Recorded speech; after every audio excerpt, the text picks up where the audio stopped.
Selamat datang bagi penonton video ini. Terima kasih karena sudah menyempatkan waktunya untuk menonton video. Perkenalkan, kami dari kelompok 4, dan pada kesempatan kali ini kami akan menjelaskan sedikit tentang baris, deret, dan teorema-teorema yang mengikutinya. Sebelumnya, izinkan saya memperkenalkan diri kami. Nama saya Kansa Mumpuni, dan ada rekan saya Tiara Dwi Aisyah, ada Gabriel Alexander Jordan, ada Anggit Biasa Ditya, Kentaro Alexanido, dan Aisyah Azza. Sebelumnya ini persebaran presentasi kami. Pertama ada soal konvergen dan divergen, soal definisi, soal terkait definisi, ada teorema A sampai D, dan yang untuk kedua ada soal deret geometrik dan teorema-teorema. Gitu. Untuk urutan presentasinya akan dimulai dari saya, ke Tiara, ke Gabriel, ke Anggit, ke Kentaro, dan ke Ais. Oke, selanjutnya akan dimulai dari saya terlebih dahulu. Soal pertama tentang konvergen dan divergen. Soal pertama kita ada soal determine whether the sequence converge or diverge. If converge, find the limit n menuju hingga an. Dengan DRS itu sin 1, 2 sin setengah, 3 sin sepertiga, 4 sin seperempat. Cara menemukan untuk menyelesaikan soal ini, pertama untuk mempermudah kita coba dulu masukkan angkanya dan kita buat angka desimal untuk mungkin kita bisa lihat apakah ini divergen atau konvergen, mungkin bisa kita coba. Kalau kita lihat di sini angkanya naik terus dari beberapa yang kita coba di sini, angkanya naik terus, tapi kita belum tahu ini naiknya itu naik ke hingga atau naiknya cuma nanti berhenti ke satu angka, yaitu nanti jadinya konvergen. Dilihat kan sekilas kelihatannya bertambah, tapi kita sebenarnya nggak tahu itu jadi lebih besar atau lebih kecil atau bagaimana. Selanjutnya, untuk menemukan bahwa dia itu divergen atau konvergen, kita menggunakan rumus limit menuju hingga untuk melihat nanti itu daerah akan seperti apa. Tapi kita harus bikin dulu pertama persamaannya. Dari persamaan ini kita bisa observasi di suku pertama sin 1 itu sin 1 saja, dan di suku kedua jadi 2 sin setengah. Dari sini aja kita bisa lihat bahwa di suku pertama itu berarti sama dengan 1 sin 1, di suku kedua di sin 1 sin setengah, 1/1 maksudnya, jadi sin 1 juga, dan di suku kedua jadi 2 sin setengah karena ya suku kedua bukan dikali 2 lalu ternyata jadi 1/2 gitu. Dari sini kita bisa ikutin pola terus dan kita bisa simpulkan bahwa bentuknya itu sebenarnya adalah n sin 1/n. Nah, kalau udah ketemu ini, selanjutnya yang kita lakukan adalah masukkannya ke rumus limit. Kita akan masukkan ke rumus limit. Kita masukkan limit n hingga n sin 1/n. Yang pertama, untuk menyelesaikan n sin 1/n ini kan agak rumit. Jadi kita gunakan perumpamaan. Misalnya di sini kan dari limitnya ketemu bahwa n menuju hingga itu n sama dengan hingga. Kita tahu hingga itu sebenarnya kan tidak terdefinisi, itu dari hasil ditemukan dari 1/0. Maksudnya 1/0. Dari sini kita umpamakan dari angkanya ini, angka 0 ini biar menjadi n jadi 1/n itu sama dengan 0. Dan 0 ini kita umpamakan menjadi t. Nah, jadi kalau kita masukkan ke persamaan ulang, jadi nanti limitnya akan berubah dari n menuju hingga menjadi t menuju 0 kan. Itu kita bisa umpamakan juga yang n-nya kita ubah jadi 1/t, dan yang tadinya 1/n itu berubah jadi t. Yang dari situ jadinya kita bisa lihat jadi sin t per t. Dan kita tahu dari sifat sin itu, kalau misalnya ada sin x misalnya itu akan sama dengan 1. Hal serupa juga terjadi ke sin t per t, sama dengan 1. Berarti dari sini kita bisa tahu bahwa bentuk ini adalah konvergen ke angka 1. Untuk membuktikannya, ini ada grafik. Bisa lihat ini grafiknya dari suku pertama ke suku ini diuji ke suku 350, dan bisa kita lihat kalau kita zoom lagi, ini tidak akan menyentuh 1, tapi akan mendekati terus dengan 1. Dengan itu kita bisa simpulkan juga bahwa persamaan ini konvergen ke angka 1, mendekati 1. Yang kedua, kita akan membahas tentang terkait definisi halaman 450. Apa itu sebenarnya definisi halaman 450? Ini sebenarnya definisi halaman 450 ini berhubungan dengan error. Dan soal yang kita bahas ini adalah misalnya, ini sebenarnya bukan soal menguji error, tapi lebih ke pembuktian. buktikan bahwa rumusnya ini atau yang dicoba ini adalah benar. Soalnya adalah using the definition of limit, prove that limit n menuju tak hingga n per n plus 1 sama dengan 1. That is, for a given error lebih kecil dari 0, find n such as that n lebih kecil daripada n besar. Ini maksudnya adalah angka apapun untuk yang dimasukkan, di mana mutlaknya itu mutlak n per n plus 1 min 1 yang merupakan angka itu lebih kecil daripada error. Pertama kita otak-atik, yang pertama harus kita lakukan itu kita otak-atik dulu persamaannya. Jadi di sini dari ini kan n per n plus 1 min 1 itu bisa kita jabarkan lagi menjadi n min dalam kurung n plus 1 per n plus 1.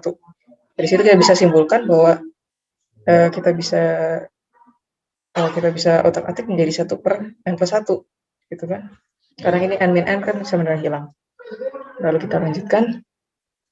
Kalau dari yang tadi, berarti mesti dari definisi kita bermain yang tadi, yang di atas bagian itu, bahwa dari situ kalau 1 per n, mutlak 1 per n plus 1 itu lebih kecil daripada error. Dan kalau misalnya angkanya ini, itu berarti bisa dibalik dong, kalau misalnya seperti ini, sama dengan, jadi 1 per e, itu lebih kecil daripada n plus 1. Karena itu, dari situ kita bisa tahu, karena itu setiap e lebih kecil daripada 0, n itu lebih besar dari 1 per error min 1, karena angkanya ini kalau kita otak-atik akan seperti itu. Jadi dari definisi awal juga n kecil, n itu lebih kecil daripada n kapital.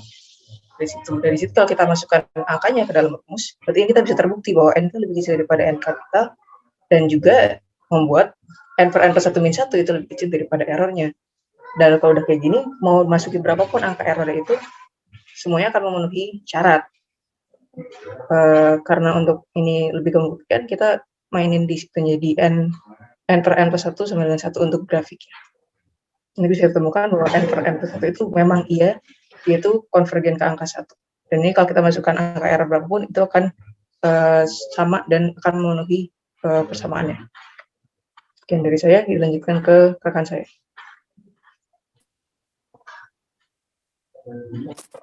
Selanjutnya teorema A itu akan dijelaskan oleh saya Tirado Asia.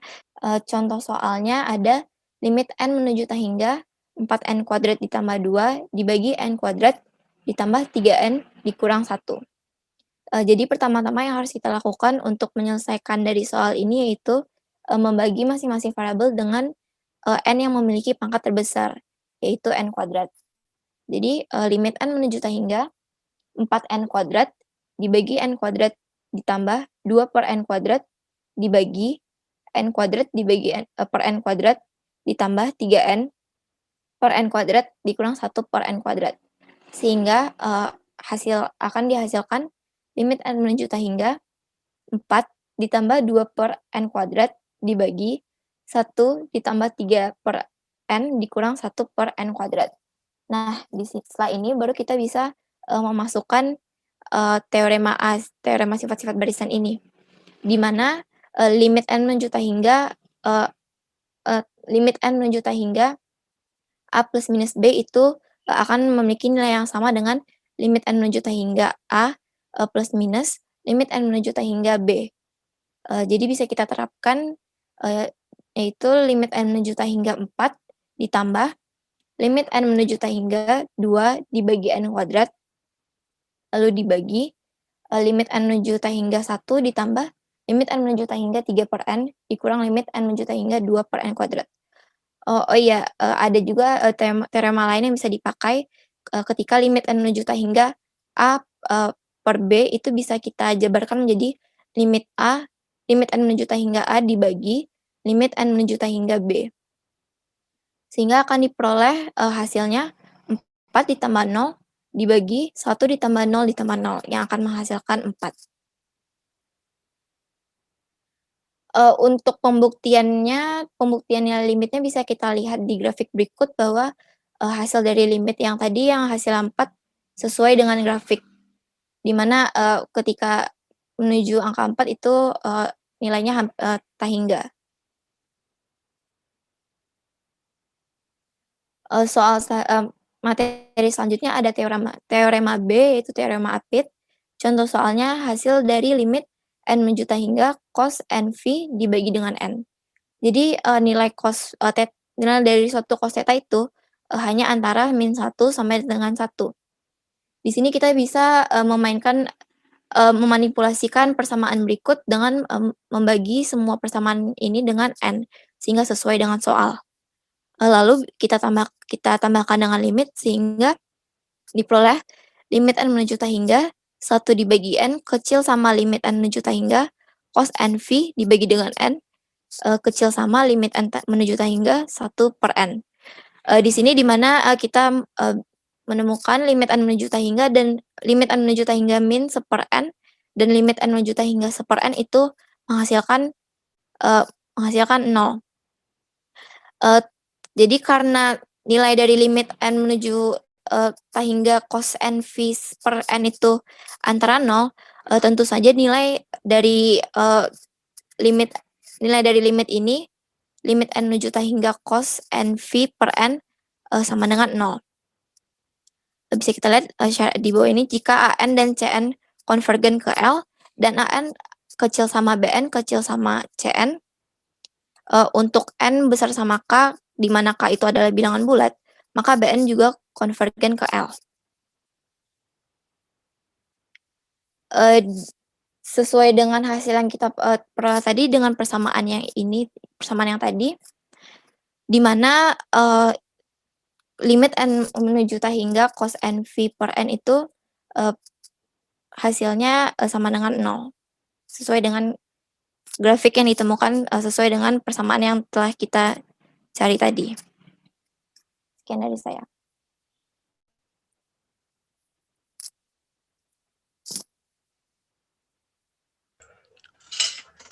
Oke, selanjutnya ini dari teorema C, yaitu teorema absolut. Kali ini saya, Gabriel Alexander Joran, akan menjelaskan. Di sini juga terdapat suatu soal ya. Suatu soal itu yaitu seperti berikut. Find the limit of the sequence dari xn sama dengan min 1 pangkat n ditambah n kuadrat dibagi dengan n kuadrat. Nah, teorema absolut ini memiliki suatu persamaan, yaitu jika limit n mendekati tak hingga dari suatu nilai absolut atau nilai mutlak dari an itu sama dengan 0, maka limit n mendekati tak hingga dari an itu sendiri adalah sama dengan 0. Next.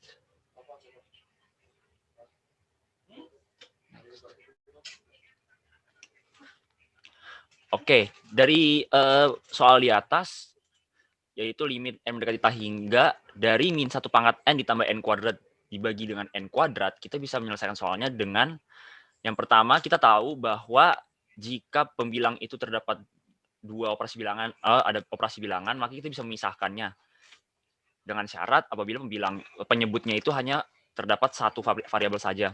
Jadi kita di sini bisa memisahkan antara min 1 pangkat n dan n kuadrat plus dan n kuadrat. Maaf. Jadi kita membuat bentuk limitnya itu menjadi limit n mendekati tak hingga dari min 1 pangkat n dibagi dengan n kuadrat ditambah dengan n kuadrat dibagi dengan n kuadrat. Sehingga kita tahu bahwa n kuadrat dibagi n kuadrat itu sama dengan 1. Jadi kita punya soal menjadi limit n mendekati tak hingga dari min 1 pangkat n dibagi dengan n kuadrat ditambah dengan 1. Menurut produksi limit ya, operasi bilangan pada limit, apabila ada plus limit fx ditambah gx, kita itu bisa memisahkan menjadi limit fx ditambah limit gx. Jadi kita bisa memisahkannya itu dari limit min 1 pangkat n dibagi n kuadrat plus 1, kita bisa memisahkannya menjadi limit n mendekati tak hingga dari min 1 pangkat n per n pangkat 2 ditambah dengan limit n mendekati tak hingga dari 1. Next. Oke, oleh karena itu kita tahu bahwa jika limit n mendekati sesuatu dari suatu konstanta, itu akan menghasilkan konstanta itu sendiri. Nah, oleh karena itu kita bisa melihat kita melakukan operasi limit pada yang limit di sebelah kiri, yaitu limit min 1 pangkat n dibagi dengan n kuadrat. Kita melihat bahwa jika limit n mendekati tak hingga min 1 pangkat n per n kuadrat itu juga dimutlakan, maka kita akan menemukan hasil yaitu limit n mendekati tak hingga 1 per n kuadrat. Oleh karena itu kita juga mengetahui bahwa 1 per tak hingga itu apabila dalam operasi limit itu akan menghasilkan 0. Oleh karena itu limit n mendekati tak hingga dari 1 per n kuadrat atau limit n mendekati tak hingga dari min 1 per n kuadrat itu sama dengan 0. Oleh karena itu hasil dari soal di atas yaitu limit n mendekati tak hingga dari min 1 pangkat n ditambah dengan n kuadrat dibagi dengan n kuadrat adalah 0 ditambah 1 yaitu 1. Dan berikut apabila kita lihat di sebelah kanan di sini ada grafiknya di mana pada akhirnya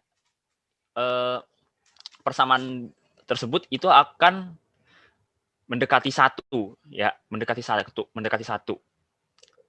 Next. Selanjutnya itu ada teorema D yaitu monotonic sequence theorem. Jadi pada soal di atas ini yaitu determine whether the sequence converge or diverge with monotonic sequence theorem.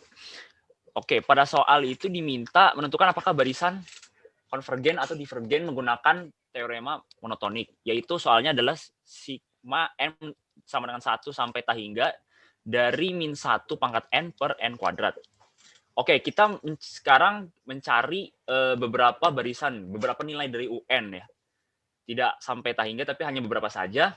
Maka kita akan memperoleh nilai, yang pertama itu min 1 per 1, lalu 1 per 4, min 1 per 9, 1 per 16, dan seterusnya. Oke. Selanjutnya kita uji kemonotonan dengan melihat hubungan antara nilai UN. Sekarang kita melihat bahwa nilai U1 itu ternyata nilai lebih kurang daripada U2. Dan sedangkan U2 itu lebih dari U3. Jadi hubungan antara U ini tidak sama ya. Sehingga ya barisan ini tidak naik dan juga tidak turun. Sehingga barisan tidak monoton. Jadi oleh karena itu barisan ini dapat dinyatakan sebagai barisan yang divergen.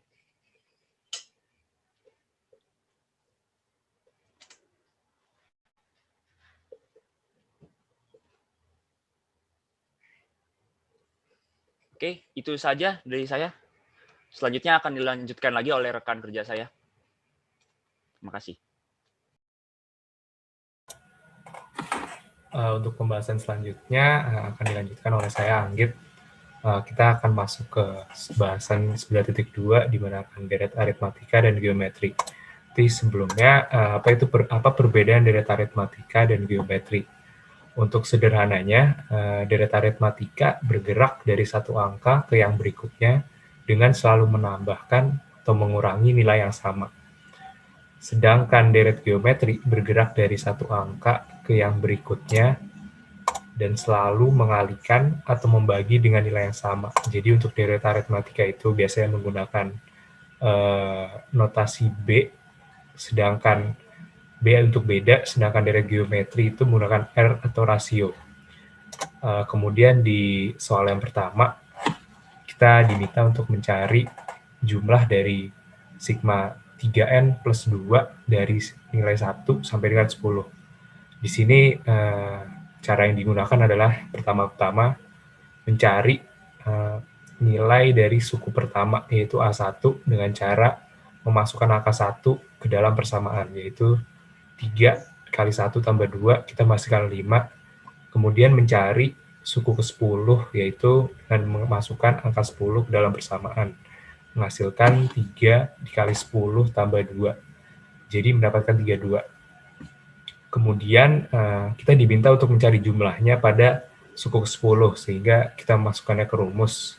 Rumus yang dipakai di sini adalah Sn sama dengan N dalam kurung A1 ditambah A kali N bagi 2.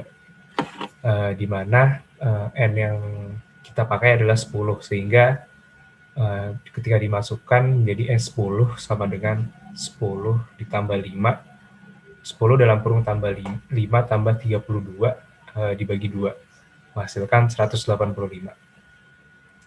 Next.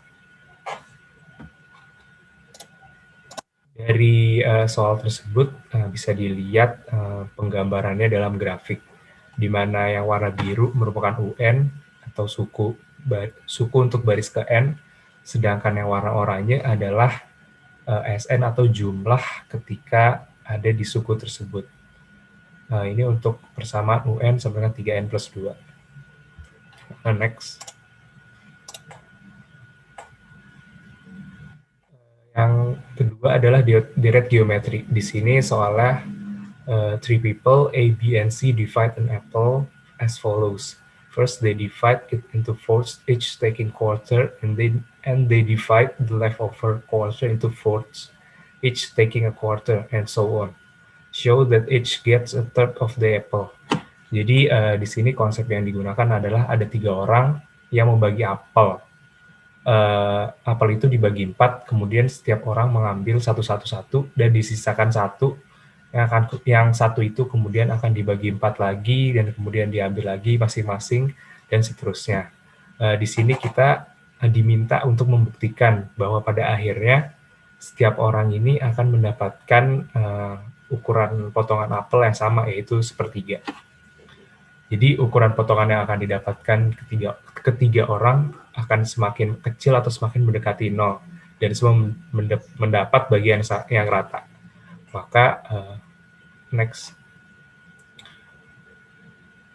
Maka setiap orang itu mendapat, kalau dalam notasi matematika, 1/4 ditambah 1/4 kali 1/4, kemudian ditambah lagi 1/4 kali 1/4-nya 1/4, dan seterusnya. Kalau dalam bentuk sigma, maka akan jadi 1/4 dikali 1/4 pangkat K-1 dari 1 sampai tak terhingga.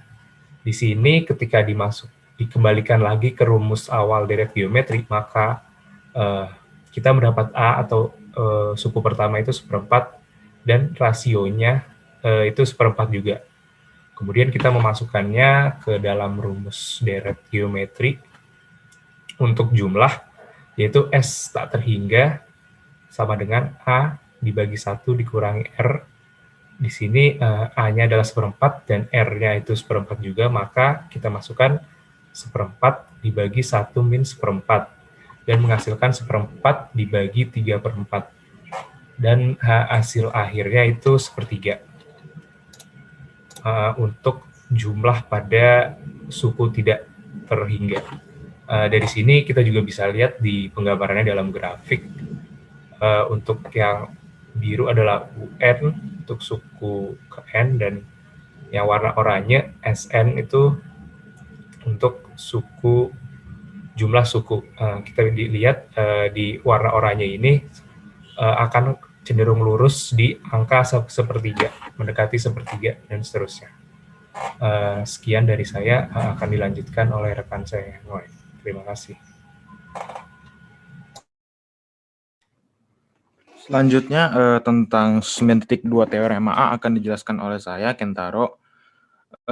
Pada soal kali ini diminta untuk menentukan apakah barisan dari sigma 1 sampai tak terhingga 4N pangkat 2 min N pangkat 3/7 kurang 3N pangkat 3 konvergen atau divergen. Nah, untuk menentukan konvergen atau divergen dapat menggunakan limit menuju tak hingga dari rumus UN.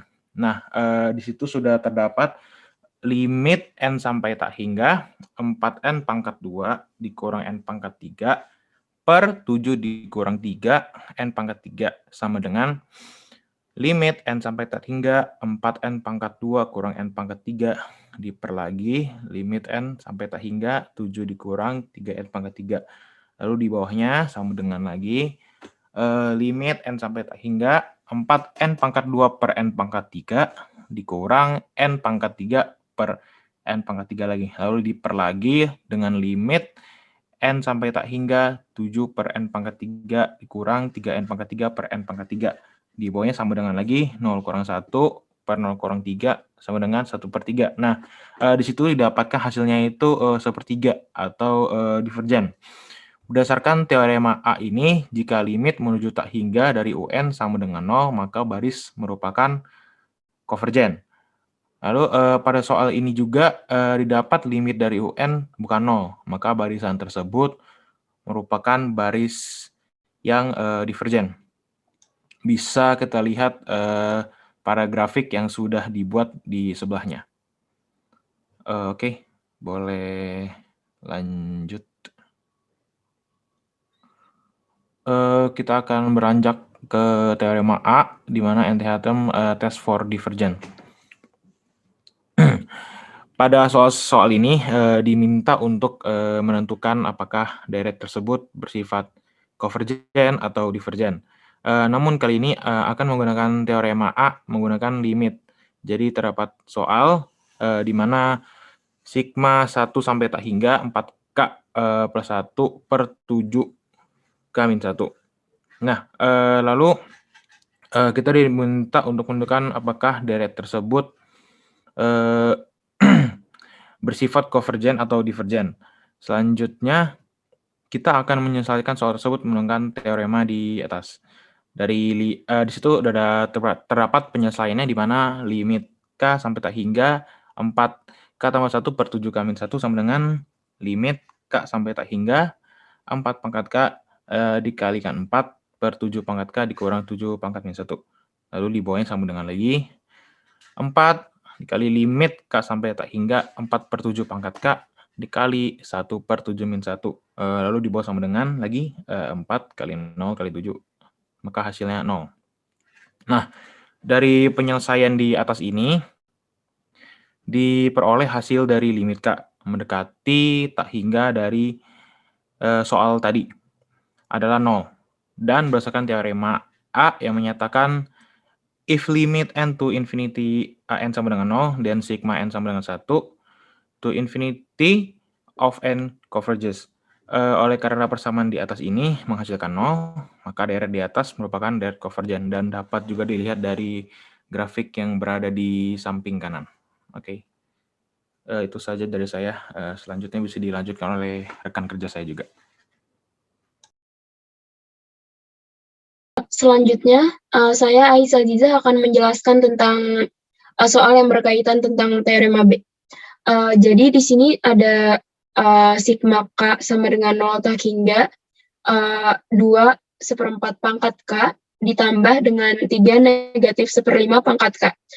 Pertama kita anggap saja sigma yang 2/4 pangkat K itu adalah sigma A dan 3 negatif 1/5 itu 3 negatif 1/5 pangkat K itu adalah sigma B. Dan menurut teorema B, jika sigma A dan sigma B keduanya konvergen, maka sigma A dalam kurung A plus B juga konvergen.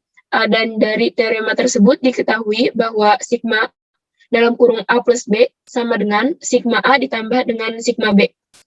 Jadi di sini kita lihat dulu kalau sigma K sama dengan 0 tak hingga 2/4 pangkat K itu adalah geometric series. Dan kalau dia geometric series itu artinya dia sudah pasti konvergen. Sedangkan sigma K sama dengan 0 tak hingga 3 negatif 1/5 pangkat K itu juga ternyata geometric series. Jadi dia konvergen. Next.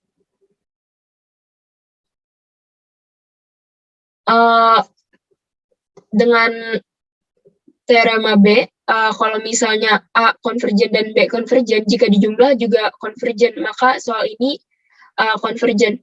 Tetapi di sini kita bisa mencari dulu S tak hingganya pakai rumus biasa A per 1 min R, dan didapatkan kalau yang sigma A tadi 8/3 dan sigma B itu 5/2. Dan setelah itu soal ini bisa dicari dengan menambahkan sigma A dan sigma B tadi, karena tadi sigma dalam kurung A plus B itu sama dengan sigma A ditambah dengan sigma B, jadi 8/3 ditambah 5/2 itu hasilnya 31/6. Di sini juga bisa dilihat pada grafik, kalau grafik ini menunjukkan kalau soal ini itu konvergen. Next. Kemudian di sini ada soal yang berkaitan dengan teorema C, yaitu sigma K sama dengan 6 tak hingga 2/K-5. Pertama di sini kita bisa mengeluarkan C-nya itu, C sama dengan 2, dengan sigma K sama dengan 6, 1/K-5.